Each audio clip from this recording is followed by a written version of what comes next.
En fait, là, le Barça, ça rigole vraiment plus. Aujourd'hui, sans Rafinha, regardez ce qu'ils sont capables de faire. Première mi-temps seulement avec 4 buts à 1. Je vous épargne la suite. Depuis leur précédent match, on ressent cette cohésion d'équipe. Regardez Lamine Yamal, par exemple. Aujourd'hui, il a joué 10. Malgré ça, ça ne l'a pas empêché d'être bon. Il a même réussi à marquer, même si c'est sur penalty, il a quand même marqué. Et en plus de ça, il vient célébrer avec le joueur qui a pris sa place aujourd'hui. Il pouvait pas être plus professionnel que ce qu'il a montré aujourd'hui. On a l'habitude de voir un Lamine Yamal sur son côté droit qui, dès qu'il touche le ballon, passe directement au dribble. Sauf qu'aujourd'hui, le gars, il était conscient qu'à ce poste de 10 là, il pouvait pas se permettre certaines choses. Il a d'abord pensé à l'équipe avant tout. Et ce côté-là, les amis, c'est très important d'en parler parce que Lamine Yamal, on passe notre temps à le faire passer pour quelqu'un qui se la pète. Sauf que là, aujourd'hui, au milieu, on a vu un Lamine Yamal qui se bat. Le gars, il pressait, il récupérait les ballons. Il jouait de manière très simple. Avec un Pedri à ses côtés, tout était parfait. Vous vous rendez compte que tellement il a simplifié son jeu, Pedri n'a pas eu de mal à jouer avec lui au milieu. On avait même l'impression que c'était normal. Après avoir marqué son pénalty qu'il a d'ailleurs très bien tiré, et après avoir fait son boulot au milieu vers la deuxième partie de la deuxième mi-temps, le gars il est passé à son poste. Ça, c'est de l'esprit d'équipe. Regardez vous-même ses stats en première mi-temps, une occasion franche créée, une passe décisive, 3 dribbles, seulement 3 dribbles. Ça montre à quel point il s'est adapté au poste. 8 duels gagnés, 43 ballons touchés, 100% de passes réussies, 100% de longues passes réussies. Impeccable. Ah ouais, d'accord, ok. C'est reçu, Ferran, on a reçu le message. T'es pas content. Et on l'entend. Après le dernier match où il nous fait des chutes, hein, tu viens, tu nous mets un triplé. Mais je te le dis, je change quand même pas d'avis. Tu n'es pas un titulaire du Barça, non. Néanmoins, c'est confirmé, Ferran Torres, il a une de ses qualités que très peu d'attaquants ont, c'est les appels de balles. Il prend super bien la profondeur.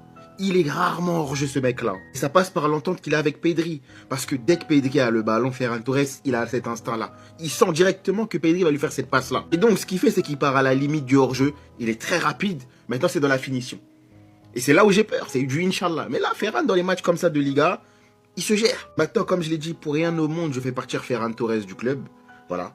Mais, ça restera pour moi toujours un joueur d'entrée.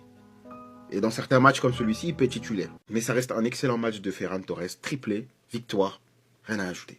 Ah, ça de la remontada, les gars. On va pas se mentir. Pour moi, sur cette action, il n'y a pas penalty. Et vous le savez très bien, les Barcelonais. C'est même pas pour vous incriminer encore beaucoup plus. Bon, les gars, on va pas se mentir. Félicitations à ces Barcelone qui méritent entièrement cette victoire-là. Mis à part vers la fin du match, c'était assez bizarre, hein. Les gars, avant de continuer, n'hésitez pas à vous abonner sur YTB. Là, je veux sortir le débrief tout de suite. Vous connaissez la plateforme en rouge où je peux parler de tous les joueurs plus en détail. C'est Abdé Savatois. Vous le tapez, il va sortir dans pas longtemps. Donc, les gars, j'ai bien aimé le match de Ferran Torres, auteur d'un triplé là aujourd'hui. Lui, il faut véritablement lui mettre des pressings. Comme je l'ai dit, les fans, il faut arrêter d'être gentil avec certains joueurs. Rentrer bien évidemment dans l'harcèlement, mais faire comprendre aux joueurs que pour l'instant ça leur convient pas. Là, hop, triplé, but, c'est tout ce que les Barcelonais souhaitent. J'ai bien aimé aussi le positionnement de Lamine Yamal en tant que numéro 10. Ça diversifie un peu son jeu. Parce qu'au final, on en a marre du côté droit. Ça rend un peu plus la tâche difficile aux défenseurs, s'il est un peu partout sur le terrain. Même Rooney qui a réussi à s'adapter. Après, Rashford, je trouve qu'il va falloir s'améliorer en termes de finition. Même Lamine Yamal aussi d'ailleurs, parce que c'est des occasions que par moment ils peuvent mettre pour tuer le match, pour éviter ce genre de situations qui font trembler quand même les Barcelonais. Mais sinon, en vrai, c'est à toi en tout cas, bien, alhamdoulilah. Flickball est bel et bien de retour, si certains s'en doutent. Victoire 5-3 contre le Betis Séville, dans un stade où franchement vous avez cru qu'on allait perdre des points là-bas alors qu'il s'est passé ce qui s'est passé l'année dernière avec le Real Madrid. Dès son but, franchement. En bref, triplé du Shark, rien à dire, 11 buts en Liga. Varane qui était moqué par les Madrilènes est très loin, hein, c'est qu'il est nul aujourd'hui. Aujourd'hui, tu as raison de ne pas faire la célébration dans le mode de l'Ouest. Nous, ce qu'on demande, c'est de mettre ces actions-là clutch parce que ça change le match. On était mené, t'as mis ton doublé, triplé pardon, et puis ça a changé le match, on gagne largement. Ni toi. C'est ça que tu nous as caché quand tu faisais tes fautes timides. Arrête ça. Maintenant, t'as intérêt à enchaîner. Premier but sous le Barça en compétition officielle. Continue dans ta lancée, même si tu auras peu de temps. Pedri, le meilleur milieu du monde. 3 passes en 2 matchs depuis son retour. Que dire? Quel poulet. Pas besoin de parler. Le meilleur joueur du mois en 10. Ha! Il a 18 ans. La marge de progression qu'il attend. Buteur sur penalty. On sait déjà l'amour du Barça. Voilà, c'est le club de sa vie. Depuis qu'il a plus de femme, là, je m'inquiète même pas pour lui. C'est sa soupe plus Balgie. Déjà être en double-double en Liga, alors que l'année dernière, il avait 13 passes et 9 buts. Numéro 10, Aski beaucoup trop lourd à porter. Oh, les matchs extrasportifs.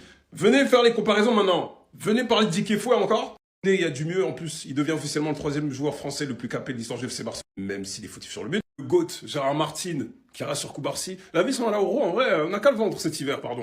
Garcia à l'image. En vrai, de toute façon, vas-y, le match a été plié, je sais pas pourquoi je parle. Ils ont tous excellé, ça y est. En tout cas, la pression est de nouveau sur le Real Madrid. Nous, on a fait notre taf. Demain, vous gagnez même 10-0. Là, nous, on est tranquille. Maintenant, Messi va jouer, donc à tout à l'heure. Les Madrilènes, on vous a dit quoi? La première place, vous n'allez plus jamais la revoir. Vous n'allez plus jamais revoir la première place. Merci d'avoir réchauffé la première place pour nous. Maintenant, voilà, battez-vous pour la deuxième, la troisième place. La première place, là, oubliez complètement. Bref, victoire écrasante du FC Barcelone 5-3 contre Betis Séville. J'avais dit qu'on allait les écraser, les gars. Voilà, malgré qu'Hansi Flick il a fait beaucoup de changements dans la compo.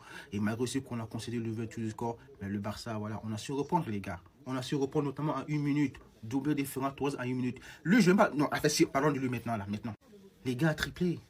Triplé, je pense qu'il a été piqué par ce match. Je pense qu'on l'a piqué, les gars. Parce que ce match contre Chelsea, là, son raté, là, je pense que ça l'a fait mal. Atlético, il plante. Aujourd'hui, triplé, les gars. Non, franchement, les gars, Ferran Torres, c'est... Continue comme ça. Lamine Yamal qui a joué en tant que numéro 10. Franchement, j'ai aimé ce match en tant que numéro 10, les gars. Voilà, il a récupéré pas mal de ballons. Il a distribué aussi. Si je ne me trompe pas, il a impliqué sur un but, si je ne me trompe pas. En tout cas, il a mis son penalty, il était impliqué. C'était pas extraordinaire, mais c'était très, très bon. J'ai hâte de le voir, en tout cas, des Francky, Rafinha, etc. Je pense que ça peut être pas mal, Lamine Yamal en tant que numéro 10. Et lui, je ne sais pas si je dois l'appeler Rooney, Sasuke ou Kakashi. Voilà, avec sa célébration. Quel match! Quel match, les gars. Lui, il est impliqué sur 3 buts, je crois, si je ne me trompe pas. Voilà, je crois qu'il fait une passe décisive, il met un but. Ou une passe ou 2 passes décisives. Bref, en tout cas, il a fait un gros match, les gars. Un gros match de sa part aujourd'hui. Mardi, je colle Francfort qui vient de faire corriger 6-0 par Leipzig. On a intérêt à faire mieux. On a intérêt à faire mieux contre eux. Parce que eux, là, j'ai pas oublié, on a un truc à régler, eux, nous. En fait, pas trop. N'abusez pas. Oui, il a raté. On a beaucoup raté, même aujourd'hui. On bat le Betis 5-3. 4-1 à la mi-temps, 5-1 à la 60e. Oui, ils se sont relâchés, c'est humain, ça arrive. Si vous avez eu peur à la 90e quand Koundé concède son penalty, vous n'avez pas confiance en notre équipe. C'est relou, on aurait dû encore plus tuer le match, en mettre 6, 7, 8. Lamine, Fermin, Rashford, on a eu l'opportunité. Mais les gars, on a fait un match de patron aujourd'hui. On est venu éteindre le Betis Séville 5-1 chez eux, 4-1 à la mi-temps. Ils étaient plus dans le match, on les a déconnectés. Et juste comme ça, hein. 4 points d'avance sur le Real, 5 points d'avance sur Villarreal, 9 points d'avance sur l'Atlético, en attendant leur match ce soir et eux leur match demain. Tranquille! On a eu droit à un triplé de Ferran, MVP. On a eu droit à Lamine en 10. Le Barça a inscrit 47 buts après 16 journées de Liga cette saison, son meilleur total à ce stade de la compétition depuis 2012-2013. 2012-2013. Ça veut dire que même la MSN au même stade, ils n'avaient pas fait mieux. Donc quand je vous vois vous alarmer, tranquille. Betis Séville, 5e de Liga, très bonne équipe qui s'est jouée au ballon, on les a éteints. C'est tout ce qu'il y a à retenir. Les derniers moments, voilà, c'est chiant, mais vous pouvez pas en vouloir aux joueurs de se relâcher un petit peu quand ils menaient et qu'ils dominaient à tel point qu'il y avait 5-1 et qu'il aurait pu avoir tellement plus. Les gars, actuellement, pas que bas. Les gars, actuellement, là, vous avez peur de nous, vous avez vous poser la question. Est-ce que c'est pas le Barça de l'année passée, c'est nous? Je vous l'ai dit, la dernière fois, on n'a pas changé. Le Barça qui marquait 5 buts, 6 buts, là, le Barça là est de retour. On est revenu. Moi, je pensais que, non, c'est qu'on faisait l'année passée, on a commencé en chantier. Décembre, ça a déjà commencé. Vos problèmes ont commencé comme ça. Dès là, ça a déjà commencé. On est la seule équipe au monde. On marque 4 buts en 3 minutes. C'est nous, on fait ça. Et c'est quand ils jouent comme nous, première mi-temps, le match est déjà fini. On a joué, et puis, je vous ai toujours dit, ne marquez pas premier. Quand vous marquez premier, ça nous énerve. Ne marquez pas, évitez ça. Ferran Torres. Non, Chouchou, tu es fort. Mon joueur, tu es le meilleur. Ferran, tu es le meilleur neuf du 21e siècle. Il n'y a pas de débat. Tu es fort, Ferran. Tu es un chef. Rooney Baptiste, c'est déjà aussi flic. Laisse Rooney jouer. Laisse Rooney, tu es fort que Mbappé. Il n'y a pas de débat. Non, les gars, je suis fier de vous. Je suis plus que fier. Il y a ça qu'actuellement là. Les gens nous regardent dans le hôtel, on a mis 5 buts. Au-delà, on a. Je sens un peu de Cristiano dans Ferran Torres. Vaut rien, mais un peu de cette façon là. Le tournant, c'était le dernier match. C'était pourtant pas faute de le dire que le Barça ne sera plus pareil jusqu'à la fin de la saison. Et ça part totalement de là. Ferran Torres qui met un triplé. Genre, qui l'aurait pensé aujourd'hui, se présenter devant la caméra et faire ça avec ses doigts. Au travail de Koundé, il se présente au premier poteau, il termine. Deuxième but, hein. Depuis quand Ferran Torres il fait ça? Et alimenté par qui? Rooney sur son côté, qui lui-même a marqué un but, hein. Aujourd'hui nettement meilleur que Lamine Yamal pour moi. L'un de ses premiers matchs référence et en plus de ça, il tape la célébration mille oiseaux de Sasuke. Après une passe habituelle de Pedri, d'un angle aussi fermé, il vient déclencher sa frappe et marquer. Ainsi qu'il a fait marquer sur cette occasion Ferran Torres, qui vient d'ailleurs compléter son match après un hat-trick en dehors de la surface. Lamine Yamal qui a inscrit son penalty, mais qui aurait nettement pu faire beaucoup mieux aujourd'hui. On sent encore par certains moments qu'il y a une certaine irrégularité, mais je pense pas qu'on doit vraiment s'en faire. Pour moi, il y a des choses qui ne trompent pas. L'Atlético Madrid sur 7 victoires consécutives, qui joue contre un Barça affaibli à la base. On a vu les vidéos tournées sur Hansi Flick. Le Barça qui part gagner cette rencontre-là, d'une très belle manière, avec des sourires de partout. C'était le tournant de la saison. Ils étaient faibles. Et on n'a pas réussi à finir le truc. On n'a pas réussi à les achever. Résultat, maintenant, ils sont plus que là motivés. Et la seule manière pour les arrêter maintenant, je vous le dis cash, ça sera au Classico et rien d'autre. Tout ce qui est réel, au moins ça cette année-là. Mais parlez à Rashford.